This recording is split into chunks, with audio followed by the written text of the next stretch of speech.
Assalamualaikum and good evening. Here with me, Yusuf Shukri for TVS Nightline. Sarawak is repositioning itself as a regional high-tech powerhouse with the launch of a second Western digital plant at the Samajaya Free Industrial Zone.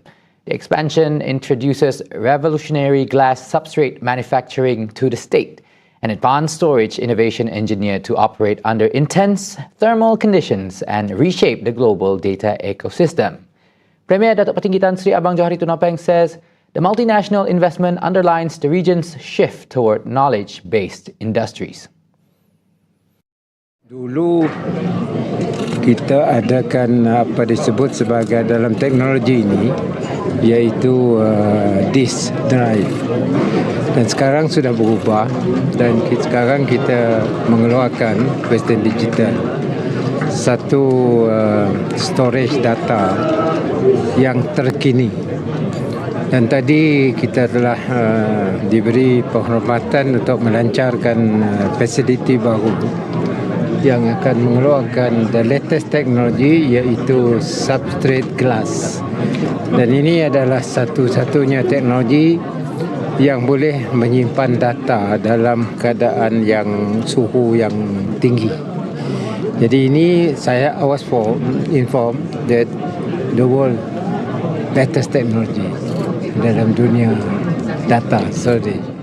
Speaking at the inauguration on Thursday, ABANG JOHARI stressed that Western Digital's expansion proves Sarawak's strategic edge in providing uninterrupted green energy and the reliable water infrastructure required for high-tech manufacturing. The Premier notes that in the modern digital economy, advanced computing and storage deployments recover, upgrade valuable resource stocks from traditional primary commodities. With the semiconductor supply chain moving rapidly to secure stable corridors, the Samajaya extension positions the state at the front of Southeast Asia's high-value digital export sector. At the same time, ABANG JOHARI reveals that proposals to increase the state's interim special grant have not yet been discussed with him in detail, despite the matter being raised during a parliament session. While he welcomes revision to the allocation under Article 112D of the Federal Constitution, ABANG JOHARI stresses formal negotiations were never held. Saya ucap terima kasih lah kalau kerajaan Persekutuan menambahkan peruntukan di bawah 112D perlembagaan. Kalau nak tambah, terima kasih lah. Sudah bincang? Tidak ada bincangan saya, jadi bincang di parlimen. You quote parlimen tak? Apa yang berlaku di parlimen? Saya pun. Tapi yang nyebutnya ada bincang dan minta. Saya ada belum lagi bincang secara detail belum. Tetapi waktu kita berjumpa di Bintulu, dia ada menyentuh lah katanya. Dia akan melihat untuk menambahkan peruntukan tersebut. Tapi saya diam aja lah, thank you kata saya. Karenanya saya dah nyebut berapa. Jadi kita diam. The Premier adds that upcoming fiscal talks regarding the constitutional grant review are expected to involve the Ministry of Finance in the near future to outline explicit financial mechanisms. ABANG JOHARI reiterates that Sarawak maintains a pragmatic and open position, adopting a distinct principle of shared prosperity if the federal government has the fiscal capacity, while remaining flexible if finances are constrained.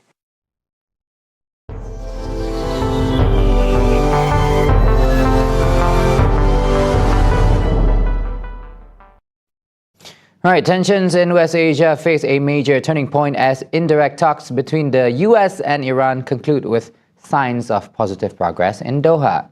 While diplomatic channels reopen to secure critical energy corridors and defuse regional strikes, Iran is simultaneously preparing for the largest state funeral in its history. Meanwhile, newly released figures marking 1,000 days of conflict in Gaza reveal staggering human and structural losses. More details with Lorenzo Isaac. Thanks, Yusuf. Indirect talks mediated by Qatar and Pakistan in Doha have yielded fresh progress following days of tit-for-tat military strikes over Strait of Hormuz shipping corridors. While top Iranian diplomats were absent, these sessions attended by U.S. envoys Steve Witkoff and Jared Kushner focused heavily on maritime security and the freezing of $6 billion in Iranian funds. Pakistan Foreign Ministry officials confirmed both sides complied to establish a permanent communication channel to prevent immediate escalations. I would like to highlight three specific points. One, about these Doha talks. One, there was positive progress made on issues related to the different aspects of the Islamabad MOU building on the Lake Lucerne Summit. Two, parties agreed to continue discussion over the coming period. And three, next meeting to be set at the earliest possible time following the funeral procession of the former Iranian supreme leader. The next phase of the truce dialogue will remain paused as Tehran mobilizes a massive 6-day state funeral for former Supreme Leader Ayatollah Ali Khamenei, who was killed in a US-Israeli strike on February 28. Ceremonies will span 5 cities across Iran and neighboring Iraq, prompting massive crowds to converge at the Tehran Grand Musalla complex before the final burial on July 9. ما اومدیم اینجا بگیم که همه پای مملکتمون هستیم، پای رهبرمون، پای مردممون، پای خون شهدامون هستیم و دست از این خاک و این سرزمین بر نمیداریم. مردمی که اینجا مشاهده می‌کنید مملو از شور و شعور هستند. به خاطر مملکتشون، به خاطر کشورشون، به خاطر منابع ملیشون، به خاطر منافعشون، به خاطر باورهاشون حضور پیدا کردن تا بخوان بگن که ما در نظام جمهوری اسلامی نیازی به قیم نداریم. Security forces remain on high alert as officials anticipate up to 20 million mourners region-wide, complemented by delegations from more than 30 nations, including Russia and China. The tentative recovery along global shipping lanes has immediately cool-coded Western markets, with British and Dutch wholesale gas indices stabilizing overnight. While oil prices slipped down radically, Trump administration officials link the market rebound directly to de-escalation progress inside the Strait of Hormuz. The stock market is setting records virtually every day. The oil price is way down. We're down at 68. I see it hit 68 today. That's lower than when I started the, I guess you could call it an attack on Iran so that they never have a nuclear weapon. So the oil price is now lower. The retail prices, the gasoline is coming down rapidly. While channels reopen in Doha, Gaza government officials have issued a grim statistical metric marking exactly 1,000 days since the land conflict erupted in October 2023.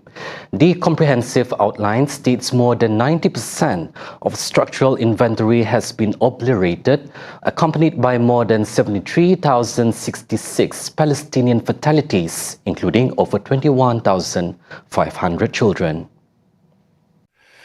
Since the ceasefire was announced in October last year, 265 Palestinian children have been killed across Gaza. That is an absurd, that is a devastating figure. So during a period supposedly defined by restraint and protection, a child is killed on average every single day for more than 8 months. Those are some of the latest developments from the conflict in West Asia. Now back to Yusuf for the rest of tonight's report. Thank you, Lorenzo. Now back in Malaysia, Prime Minister Datuk Seri Anwar Ibrahim warns that respect for international law and norms is continuing to erode as the interests of major powers increasingly override the principles of justice and national sovereignty. He says the prolonged conflicts in Gaza, Ukraine and Sudan, which continue to claim civilian lives, reflect the international community's failure to uphold the principles that form the foundation of global peace. Most disturbingly, the signs point towards a greater and systematic devaluation of respect of international norms and laws. Might now makes right, as does narrow national interests, even at the expense of rubbishing the sanctity and legal obligations of an international contract. He further describes the situation in Gaza as a humanitarian tragedy that goes beyond the definition of genocide, adding that the failure of influential nations to act only fuels the widening conflict. The Prime Minister urges the international community not to turn a blind eye to the ongoing wars in Ukraine and Sudan, where civilians continue to bear the brunt of the violence. At the same time, Anwar reiterates that Malaysia remains committed to an independent, proactive, and non-aligned foreign policy. He stresses that while Malaysia does not take sides among major powers, it will continue to speak out on issues involving human rights and national interests. The South China Sea should not be viewed solely as a flashpoint for conflict. Instead, dialogue and diplomacy must remain the primary approach to preserving regional stability. At the same event, Anwar says, while differences remain, Malaysia's experience in its dealings with China shows that bilateral relations continue to be strong, without any major incidents that have triggered serious tensions. Similarly, with China, we have issues, yes. I've talked about it to President Xi Jinping, to Premier Li Qiang, but the relations have been excellent. There has not been one major incursion or issue that would cause tension. Are there issues? Yes. Are there potential conflict? Yes. If you talk to many countries in the West, yes. The only issue they talk about is the danger and the potential war and threat in the South China Sea. Come on, I have not experienced that. China has reaffirmed its commitment to the United Nations UN Convention on the Law of the Sea, UNCLOS, as well as efforts to conclude the long-awaited Code of Conduct for the South China Sea. Furthermore, Anwar also notes that as a maritime nation, Malaysia has several maritime boundary issues with neighboring countries, including Thailand, Singapore, Brunei, and the Philippines. Nevertheless, he maintains that such differences should continue to be managed through dialogue and mutual engagement rather than confrontation. Wrapping up the Nightline, the Human Rights Commission of Malaysia, or SUHAKAM, is proposing a new partnership with the Sarawak government to introduce human rights subjects into the syllabus of schools in Sarawak. SUHAKAM Children's Commissioner Dr. Zufar Yadi Brendan Abdullah says the initiative will help students understand their fundamental rights and responsibilities from a young age. The proposal received positive backing from the state government following a high-level courtesy call with the Premier earlier today.